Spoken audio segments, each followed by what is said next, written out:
Hey Wilmington, I'm Kirsten Capili and you're watching The Current. Our goal is to provide the Wilmington area with relatable and breaking stories, an inside scoop to student life, and connecting Seahawks while we soar apart. The Current is here to help you keep up with the flow.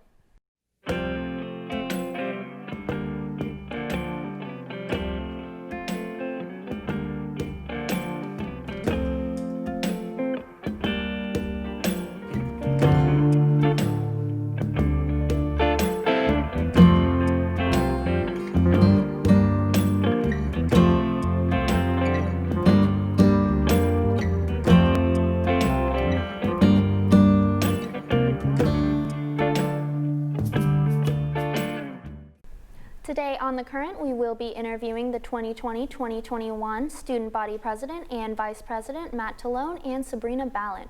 And later on, we'll be talking about new COVID drive-through testing, a parking citation update, and a new TV show being filmed in Wilmington. First, let's welcome President Matt Talone and Vice President Sabrina Balent. Welcome, guys. It's good to have you. Thanks for having us. Thanks for having us. Matt, what is your role as the Student Body President?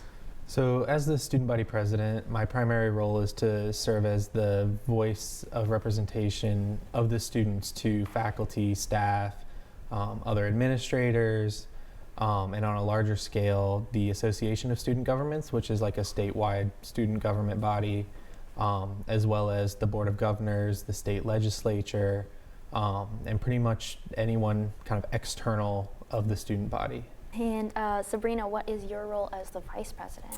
I share a lot of responsibilities that Matt Talone also has, but I would say that my primary role is serving as President of the Senate, and so that's our governing student body, and so I'm in charge of filling that Senate, making sure that it runs smoothly. It's made up of committees and exec members and things of that, so kind of just making sure all of that is in line and following suit to that. What made you guys want to be part of SGA? This is a funny story. Well, so I initially became interested in SGA at the end of my sophomore year.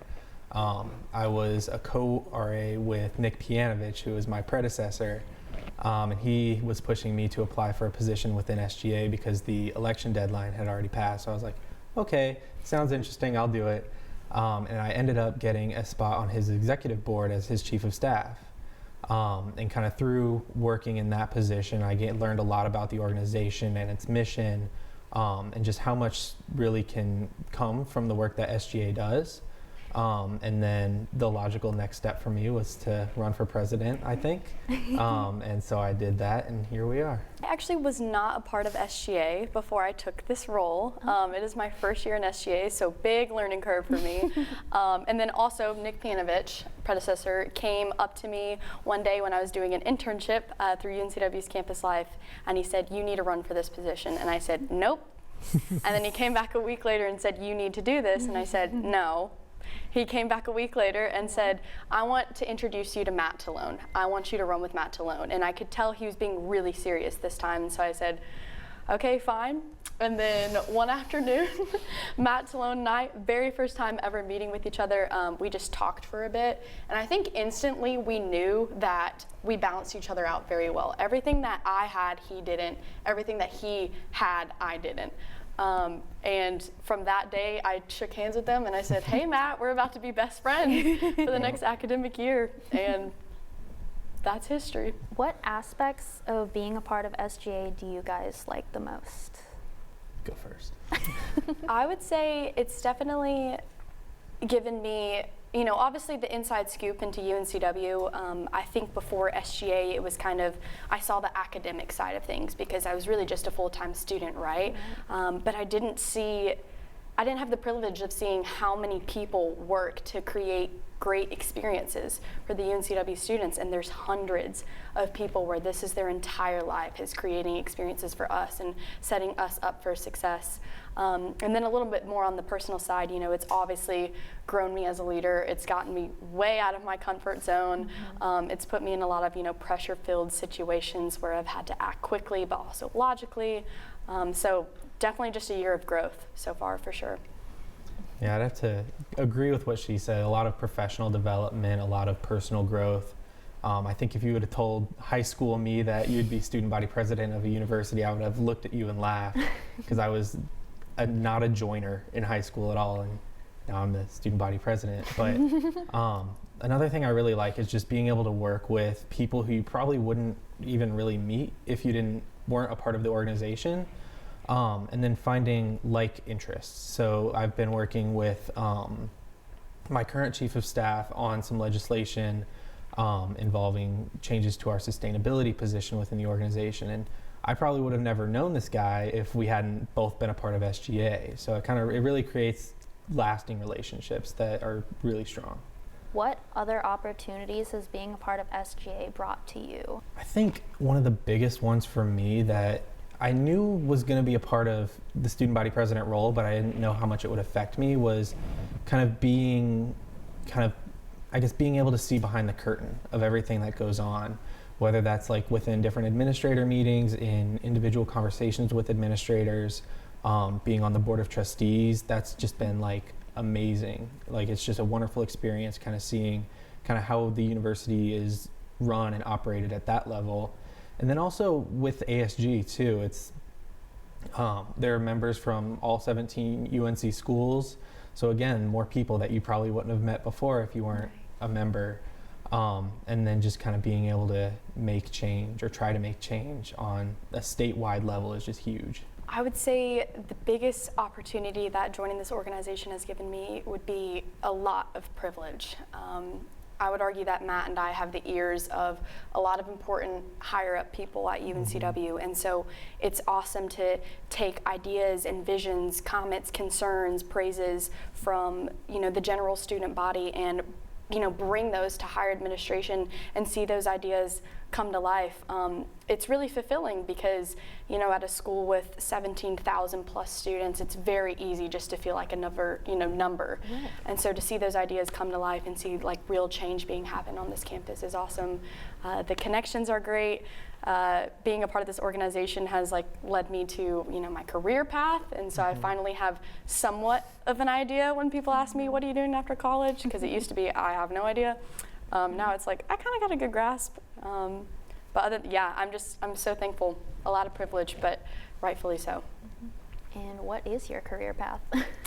I want to go to grad school straight after graduation, which is May for me, which is exciting and also terrifying. I hope to go for higher education. So it's kind of led me to the path of I want to work for a university for the rest of my life, hopefully, which is exciting and terrifying, but yeah. How can you, as a part of SGA, make sure that the best interest of the students is kept in mind? So really what we try to do whenever we're relaying student voices to administrators is we really try to keep an ear to the ground. Social media has been a really big help this year, and seeing how people are feeling about different things, what the big talking points could be, and then also just general surveys that we've done pretty intermittently. I think we've got another one in the works right now about course modality and student feelings towards that, but just making sure that we're getting student voices, and whether or not we agree with their opinions, which more often than not we do because we're students too. We just relay hey, this is what students are saying and this is how they're feeling, and then how can we work to either accommodate this or remedy any sort of issue. Grounding is a huge technique to, keep in mind the best ideals for the students. Within our Senate, within our own governing bodies, we have a lot of differing opinions, and not everyone is on board 100% with the same opinion all the time, but we're based on democracy, so our conversation always leads with what is best for the general student body. It's a very selfless position. That's what we're serving for. And like Matt said, more times than not, we agree with what the general students are saying, but even if we don't, we fight for the students. And it's very easy to, get caught up in the politics and, the arguing opinions of different individuals, but just staying grounded and reminding ourselves of the goal. What has been the most challenging part of your position as a part of SGA? Go ahead. Yeah, COVID, which like whatever, has definitely been difficult because a pandemic is something that we haven't dealt with before, and so we really have not had the opportunity to look to a past administration and say, hey, what the heck did you guys do for this? Because when we ask them that, they say, I don't know. Good luck, though. So that's definitely been a challenge for me personally, being my first year in SGA and then taking on a role as big as vice president. Learning curves, I've definitely made mistakes along the way, but I've learned from them and hopefully have grown from them. But hey, we're getting better every day, Yeah. I'd say so. Yeah, I'd have to pretty much second everything she said with COVID. I could have never, whenever we decided to run, I think it was in February, I don't think I could have ever guessed that we would have experienced everything that happened. Nope. Even though COVID was kind of growing as a concern, I would have never guessed it would have gotten this big and taken over this much time.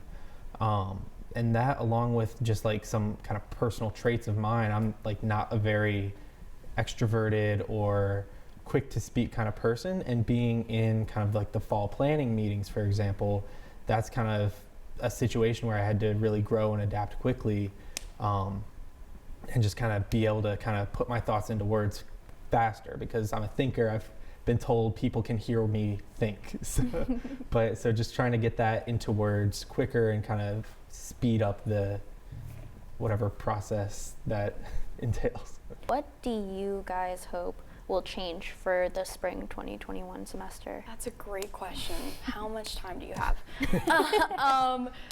I think we have a lot of projects in mind. Like I said, Senate is made up of a lot of individuals, and we're divided up into committees, regarding academics and student affairs and student services and government outreach and things of that nature. So we're working on a lot of projects. If I had to sum up everything under one umbrella, it would just be really enacting our plans and making them real. Because if it's one thing that students have struggled with this year, it's that this year has been tough on absolutely everyone. No one has learned how to school through a pandemic, and I can guess that most everyone did not sign up for all online classes, and so we need to adapt and overcome, because this is definitely our world now, and we can't play a waiting game for too much longer. Yeah, definitely agree with that. And also with some other stuff we're doing, I know we've got hopefully like a new exec level position coming along. That'll come into effect next spring. I know we're going to be working on trying to provide free feminine hygiene products on campus. Hopefully it'll be across all campus, but it'll likely start a little smaller scale. And I know a lot of our efforts this semester have been focused on election engagement, and now that that's kind of come and gone, we're still looking for more stuff to do. In what way will you both feel like you have been successful as president and vice president? It's tough to measure success in this position. For all student leadership, it's very rare that we receive a pat on the back, and even as just a full-time student, if you get an A on a paper, there's not always someone there to say, good job, like you did awesome.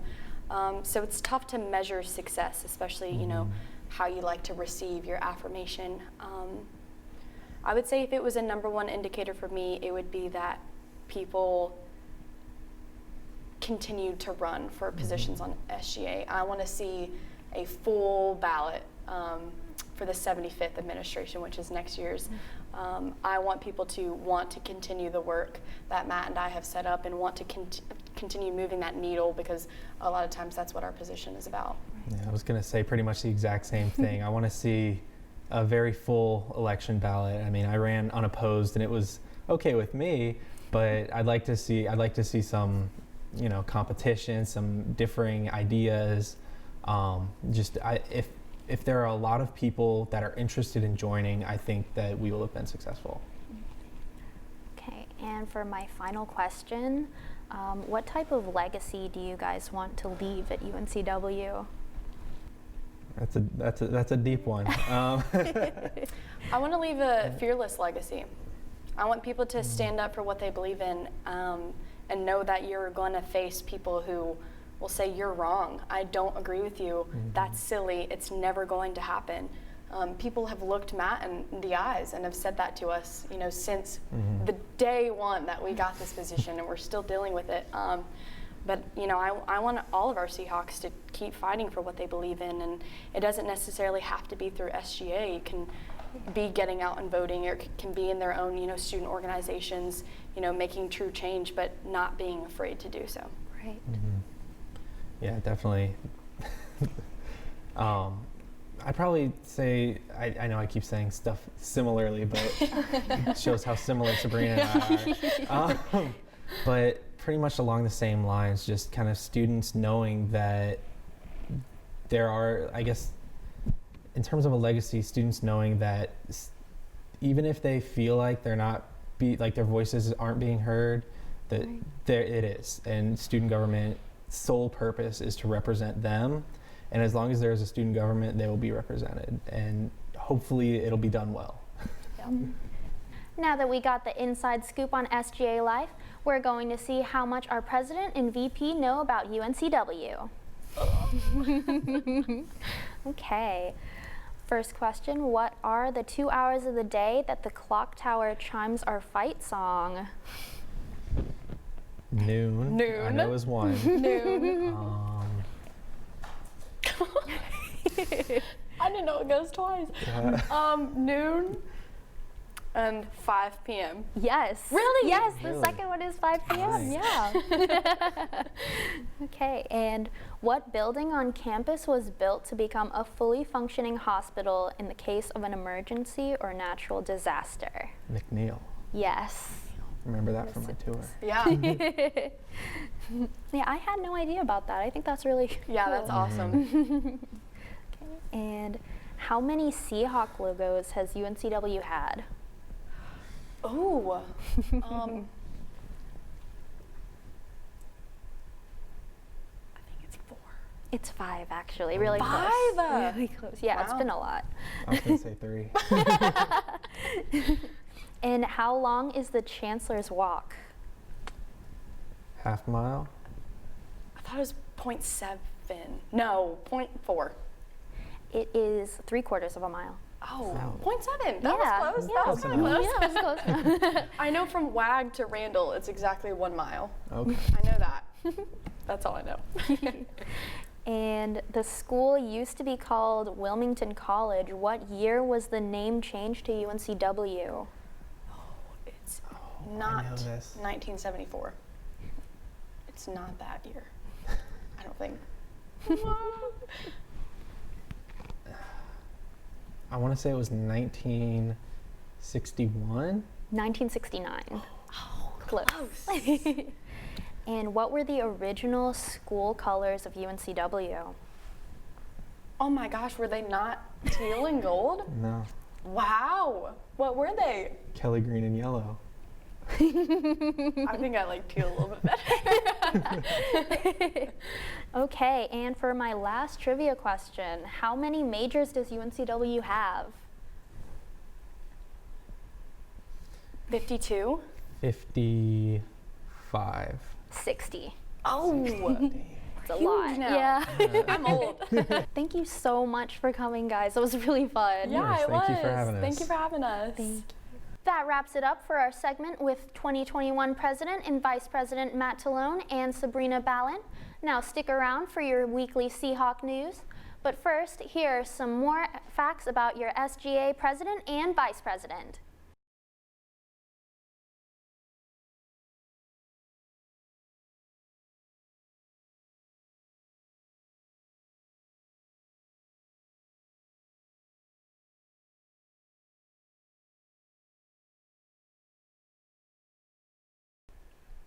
Welcome back, Seahawks. Here's what's current on campus today. Production of Scream 5 has wrapped in Wilmington, but the film crews you may have seen downtown and at Carolina and Wrightsville Beach belong to Star's acclaimed series Hightown. Shooting began in mid-October and has featured Wilmington attractions like Fort Fisher, the riverfront, and the pier at the Oceanic. The murder mystery series is entering its 2nd season and follows one woman as she grapples with drug addiction and the opioid crisis. If you've noticed a few more cars on campus, COVID testing might be why. Right, Kirsten? That's right, Abby. UNCW and the new Hanover County Health Department have teamed up to serve as a host site for self-administered COVID-19 testing. This free-for-all site will run through November 24th and is in the parking lot on the corner of Hearst Drive and Hamilton Drive across from the Green Track and Field Complex. Walk-up testing is also available. Hours for testing will be Tuesday to Friday from 12 p.m. to 4 p.m. and symptoms or possible exposure are not necessary to receive a test. If you have any questions, please email coronavirus@uncw.edu and don't forget to wear a mask. Coronavirus has impacted the amount of cars on campus, but that won't stop parking and transportation. You got that right, Kirsten. UNCW parking will no longer be giving away any freebies as stated in an email sent to students on October 10th. The email mentioned that Parking and Transportation will stop giving warning citations for parking violations starting November 2nd. Anyone who receives a citation will now receive the associated fees as follows. If you have any questions or concerns, you can reach out to parking@uncw.edu or call 910-962-3178. That wraps it up for us this week. Thank you for joining us today on The Current. Tune in next time to The Current for another teal-tastic time.